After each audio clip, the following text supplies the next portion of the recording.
Hey gang, my name is James White and welcome to the Signalnoise broadcast.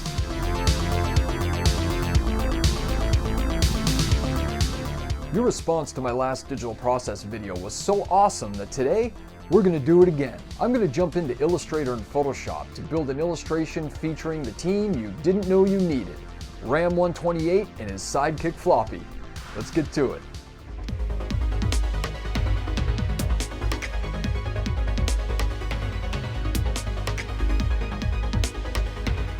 Okay gang, here we are in Adobe Illustrator and we're going to start this illustration in vector format. Off camera before I started, I roughed something up in Photoshop, a rough blueprint of what I'm going to be building. This allows me to take a lot of the guesswork out of where these vectors are going to land. I could waste a lot of time in Illustrator trying to do a lot of guesswork, and doing that sketch just allows me to keep things streamlined and give me a rough idea of what I'm aiming at. At this point, I'm not being too precious about where I'm putting in my points and where I'm laying in my surfaces. I'm going to be going back to massage a lot of these elements to make sure my perspective is right and the shading is the right tone. But I just need shapes in place at this point just to play with. I'm going to be using the Pathfinder tool quite a bit during this stage, just so I can build larger forms first and then go back over top of those forms with the side panels and things like that, knock them out with the Pathfinder tool, and that way I can ensure all the sides and all the points line up properly. Trying to get a screen shape is super difficult in Illustrator, at least I find it is. Trying to get all the curves on the corners correct, but also lining up properly with the curves between those corners. You'll see me trying to do those rounded edges. I've always had a problem doing it. I've illustrated a lot of computers and a lot of televisions over the years, and I've never found a precise way of getting a screen shape, that old school screen shape, correct. So if anybody has any ideas of how to do this with mathematical precision, please leave a comment below. I'd love to know what you think. So this computer is supposed to be a classic Macintosh from back in the 80s. My family never owned one of these when I was growing up. We had a Texas Instruments, a TI-99 back in the early 80s, that we bought with a game called Parsec, which was sort of a Defender ripoff, the Atari game. And my dad, incidentally, was the household champion at Parsec. He was super good at it. But years later, we got a used Commodore 128, which was awesome. And it came with that classic shoebox full of bootleg games. And I used that for years. Me and my buddy Mike played a lot of games on that thing. It came with a baseball game and a spy versus spy game. It was lots of fun. And it came also with an ink ribbon printer and a poster making program, so I could put together really rudimentary 8.5 by 11 posters using the clip art that it had on file. And I had a great time. I could print those things off, I could redraw over them and color them. It was great fun. I have lots of good memories of that Commodore 128.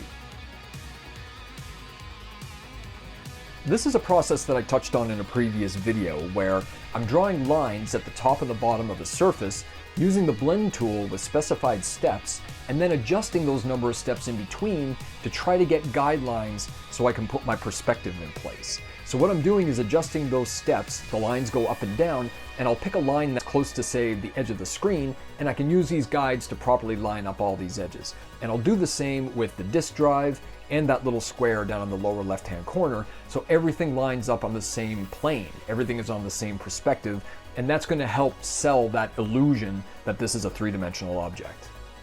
Doing this extra step with trying to get the perspective as close to accurate as I can, coupled with the shading technique that I'm using, that two-tone shading, it nudges this thing just a little bit closer to the illusion of being a three-dimensional object.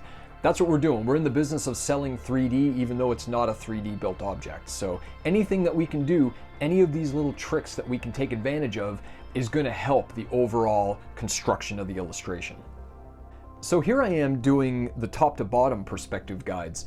There's a point in every illustration that I call ditch digging, which is a number of small processes that you have to do over and over again in order to sell whatever stylistic goal you're trying to achieve. In my case, I'm trying to fake 3D, so I'm moving these perspective guides around and adjusting the points accordingly. It's really time consuming. It's not very difficult at all once you get the process down. And I find it very relaxing, you know? When things are flowing and you have the music on, you can get into a really good zone of moving vectors around. but it's like meditation to me. I really enjoy the ditch digging part of design. I always have. And this part of the illustration shouldn't be rushed. We should be taking our time with this and just enjoying the very nature of doing the illustration. I know that we're always on deadlines and we always want to have things finished so we can upload it to Instagram or whatever, but the longer you spend on your illustrations and getting these vectors right, it's going to service the final result once you get it into Photoshop, and there's going to be hopefully less problems along the way to deal with. Building an illustration this way, going through Illustrator and then into Photoshop, it's a really lengthy process.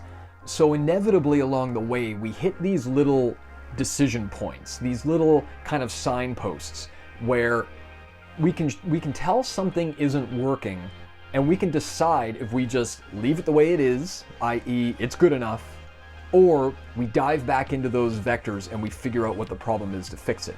And for me personally, I hit these decision points quite often along the way. And almost 100% of the time, I will go back into those vectors and try to fix what's causing me a little bit of grief. I don't like leaving things just as, quote, that's good enough. I want to go back in and make sure the damn thing is right, because when I get into Photoshop and I start messing with shading and texturing and effects, I want to know that those vectors are exactly the way that I want them to be to achieve the goal at the end of the process that I'm hoping to achieve.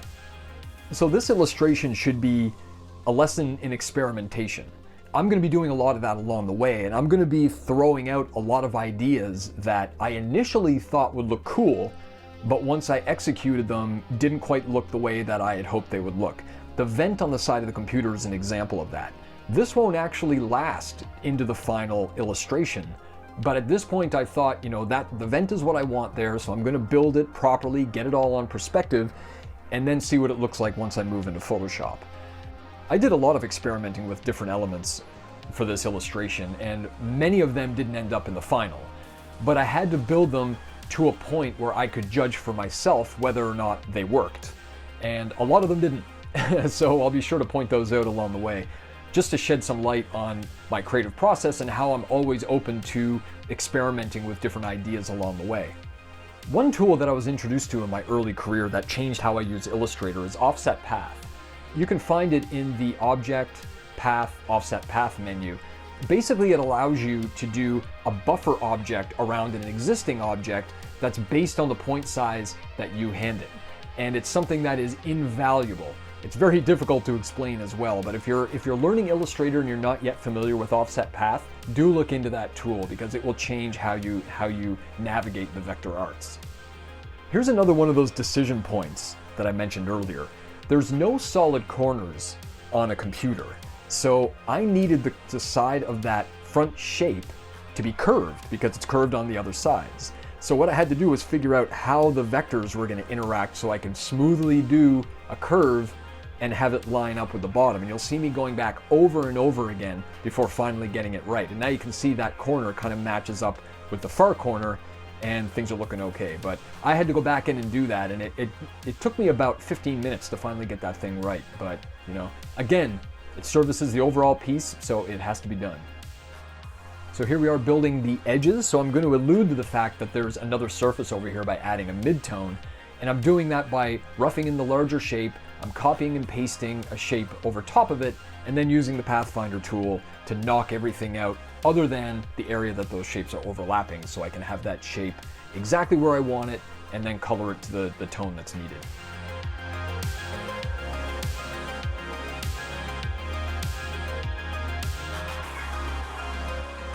It should also be noted that I learned Illustrator, or freehand I guess at the time, back in 1995. The program was new, technology wasn't as advanced as it is today, and things were just more difficult to do. So I'm used to doing things the hard way, which is kind of the way to go, especially in your early career. I would never have wanted to make things any easier for myself, because I think doing things the hard way inevitably makes you stronger as an illustrator. I'm not one to rebel against any new technologies or what have you, but if it's just to service me saving some time, I tend to not care too much about it. If I can use a new technology that enhances the overall product that I can create, then yeah, that's definitely worth looking into. But if it's just a time-saving device, I'm not too concerned about that. I'm comfortable with the processes that I have, and I can achieve the things that I want to achieve using it. So now we're going to move on to doing that little floppy disk, and again, like the computer, I built a little sketch in Photoshop before moving over to Illustrator, and this one's going to be a lot easier because there's no perspective to monkey around with. Just a matter of building some rectangles, changing the colors, and making sure all the elements are in place. Again, a really enjoyable experience. I like these simple little tasks a lot. It's really fun to do in Illustrator.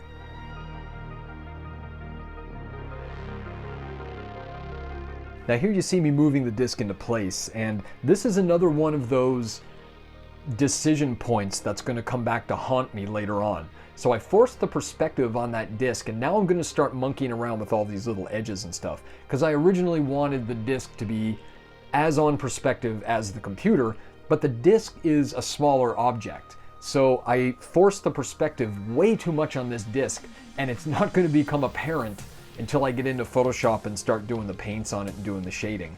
And it's going to cause me a lot of headaches down the road, but we'll get to that point. So at this point, we transition over to Photoshop. I'm not going to bore you with watching me copy and paste stuff, but you can check out the layers palette if you want to see the individual elements. They should all be labeled.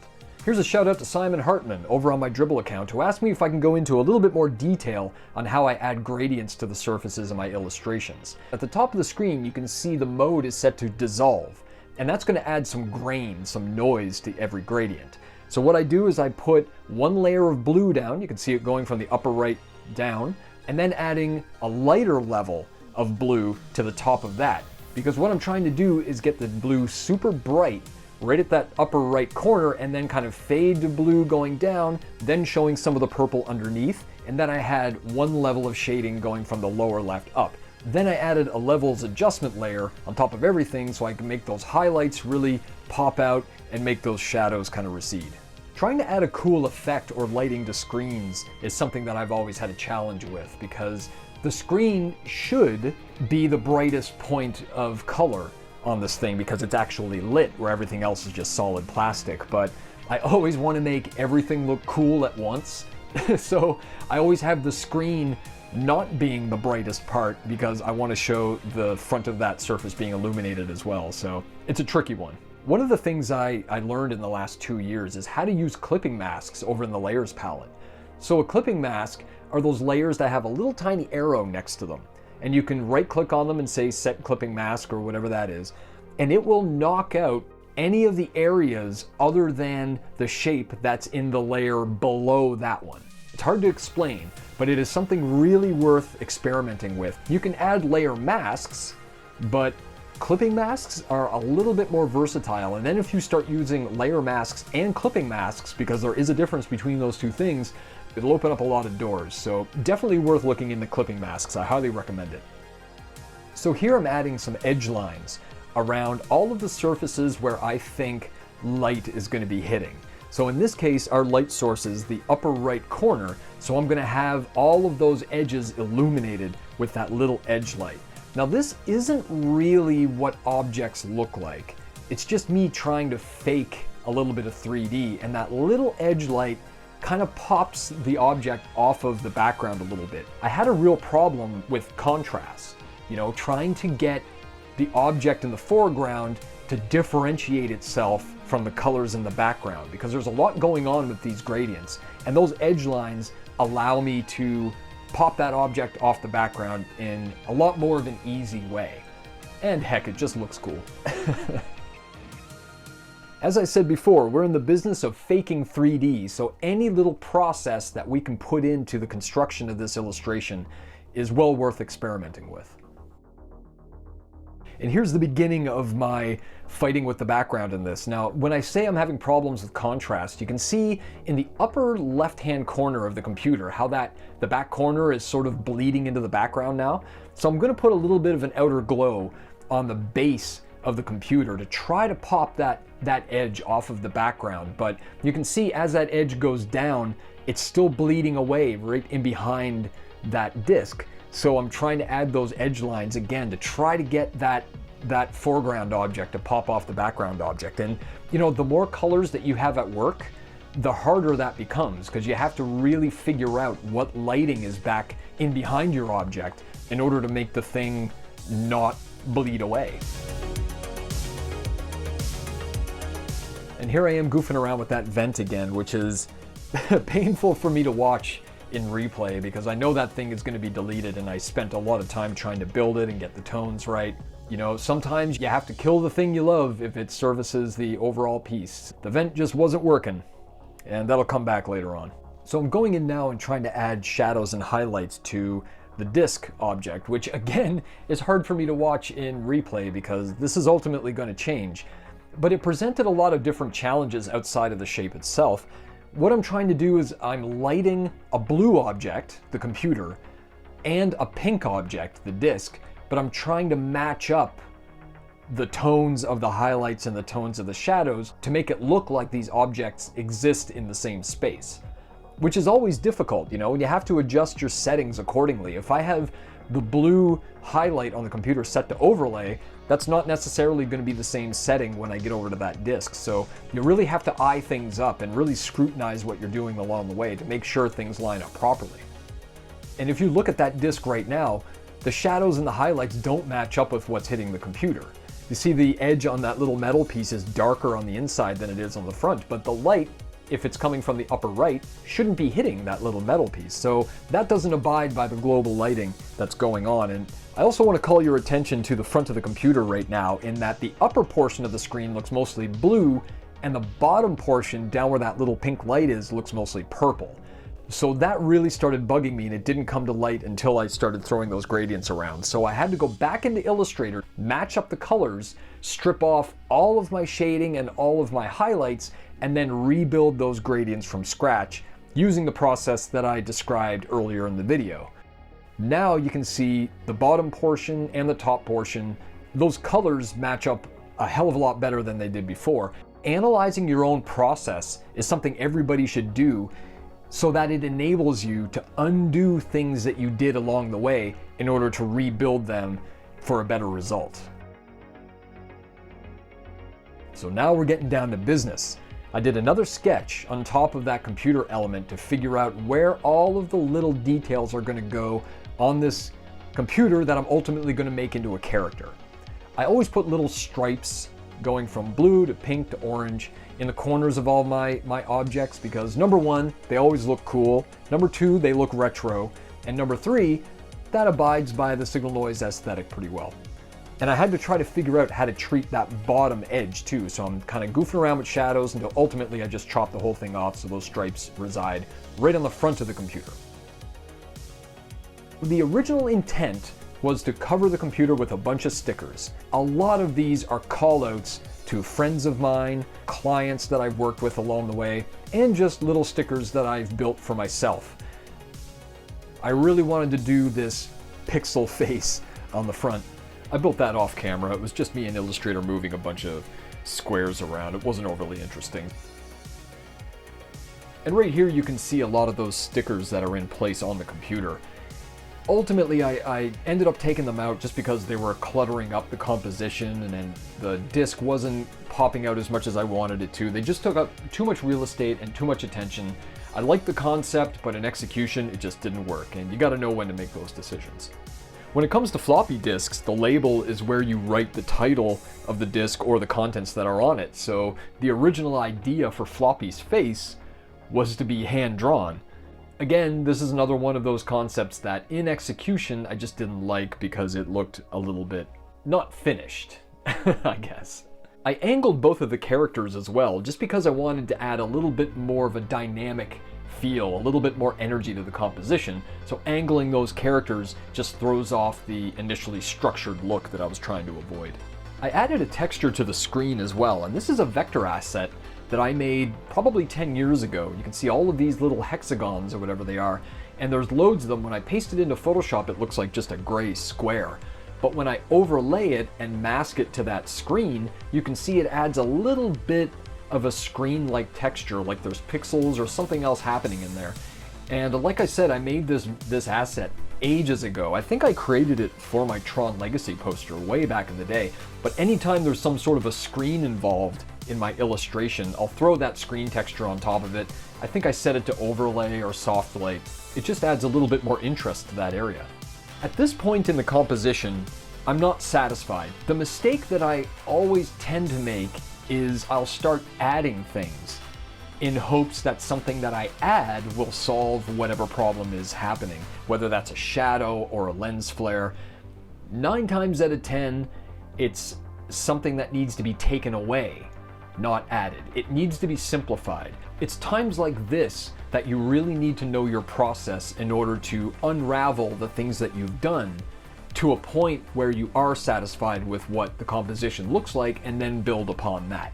So here I'm goofing around trying to add things and things aren't working. I'm trying to figure out if it's the background, is it the effects, is it the composition, and it was a number of different things, but I ended up sorting out my process, rewinding the clock, and figuring out what that was. I believe it was Brad Bird that said, you might have a scene or an element that you absolutely love, that you've always wanted to put into whatever you're working on. But ultimately, if it doesn't service the final piece, if it feels awkward, if it doesn't play into the story in an important way, you have to get rid of that thing that you love. And that's a bit of advice that has stuck with me throughout my entire career. So in this case, I really wanted to put those stickers on the computer, but it ended up hindering the entire composition because it made things way too busy. It hindered the other elements, such as the little disc character. So I ended up getting rid of that, which was painful, but you have to do what's best to service the final illustration. And I gotta give some shout outs to 2 of the artists that were inspirations for this piece. Mike Mitchell, you can find him at Sir Mitchell, I believe, on Instagram. He was a big inspiration for this, not so much in aesthetic at all, but if you looked at Mike's work, you can certainly see where the inspiration would come from. And my buddy Truck, 100% Soft. He makes a lot of really cute illustrations, for lack of a better term. When you appreciate somebody's work, their philosophies might become a part of your DNA. And that's certainly what was happening here. I was definitely, subconsciously, the work of those 2 artists was in my brain when I was building this illustration. So at this point, I'm back in Illustrator and I'm using the same method that we built those perspective guides to build a grid covering the side of the computer. I want to make that side a little bit more interesting, and if I went back to what I know, that 80s Tron grid, that maybe there's something there that I can play with. So I'm faking a little bit of 3D, I'm making the gaps between the lines larger at the front than they are at the back of the grid, to make it look like it's on perspective and going back in 3D space. I'm putting it in place, masking it to that side, and then I'm going to start editing the colors and the opacity to see, is there something in there? And as soon as I put it in, I knew there was something that I could play with. So at this point, I'm going to make use of that offset path tool that I was talking about earlier. I'm going to select the side of the computer, use the offset path to make a smaller shape on the inside of that shape, copy and paste that. I'm going to use it, number 1, for an outline, but number 2, I'm going to use that to mask the grid that we're going to be putting in. So I didn't want that grid reaching right to the edge of the computer, I wanted it to be more inset. Then I'll be adjusting the color and the opacity. So after taking out the stickers, applying the grid to the side of the computer, the composition is starting to come together. And again, like I said earlier, it wasn't about adding things to the illustration, it was about taking things away. I rewound my own process in order to get to a place that I was satisfied with and then build upon that. I went back in and made Floppy's face a vector asset as opposed to that hand-drawn element that I had before, and it just worked a lot better with the composition. So you can see here, Floppy's now at a different angle. I don't have that skewed perspective on the character, I just used the flat asset from Illustrator, put it in, reapplied all my shadows and gradients, and that character then snapped into place. So it was a number of things along the way that I had to adjust and remove in order to get the kind of energy and the kind of feel that I was looking for in the final illustration. The side of Ram128 was problematic for over half of the process, but now that I have the grid in place, it adds some nice sturdiness to that side, And my go-to is always adding little LED lights. The blue, the orange, the pink. LED lights have no other function than to look cool. So that's what I'm aiming at here. Put some gradient overlays, get some outer glows on them, and see what we're working with. And just a little tip for applying outer glows. Any designer or illustrator out there can spot a Photoshop outer glow or a Gaussian blur from a mile away. The way to avoid that is add a little bit of noise to your outer glows. When that dialog box comes up, set your noise to about 15%. That adds a little bit more life to your outer glow, and it's going to throw off just that typical Photoshop blur algorithm that we see all over the place. Just adds a little bit more energy to an outer glow, and it looks real nice. Another note on adding noise to your illustration, I got a tip from my buddy Matt Ferguson, Cakes and Comics, if you want to follow his work. He does a lot of beautiful pop culture movie posters, really talented guy, and I ran into him at a comic book convention, him and the boys at Vice Press, and I asked him how he got that great dithering effect in his work. On all of his posters have this real nice noise to them, and even when I zoom in, you can see that noise at work in the gradients and the glows that I have. And he said he just sets stuff to dissolve. And I didn't believe him until I got home and gave it a try. And when you zoom in on that noise, it looks super rough and pixelated and initially ugly. But man, I tell you, when you print it or when it's zoomed out, that noise looks great and it adds a different energy. What I'm trying to do when I get vectors into Photoshop is to beat them up so they don't look so pristine, and adding noise and adding a dissolve over top of them is the perfect way to do it. It was my goal in one of the final steps to add some scan lines to that screen. So once I put in those lines, I realized that the lines above the sunglasses looked like wrinkles. They looked like he had a furrowed brow. So that was a pleasant surprise when I threw those things in and it turned into something that I didn't intend. That was really fun. It's nice when that happens. So of course I'm going to do the same effect on Floppy. I'm going to give his metal piece a little bit of a reflection. Get a bit more energy and life into that area. And here's the final. I threw that Tron grid into the illustration right at the last second. It was a pre-made asset that I made about 10 years ago, and it just happened to work with a little bit of color adjustment. So there you have it, Ram1²⁸ and his sidekick Floppy. I hope you enjoyed this process video featuring the two newest members of the Signalnoise universe. Thank you very much for swinging by, gang. If you want to show some support for the channel, just like, subscribe, tell a friend. You can drop by the Signalnoise store to see what merch I might have available. I also set up a Patreon if that's your thing, and I want to send a special shout out to all of you who've jumped onto the Patreon since I launched it. I truly do appreciate it. My name is James White, and this is the Signalnoise broadcast. Stay rad.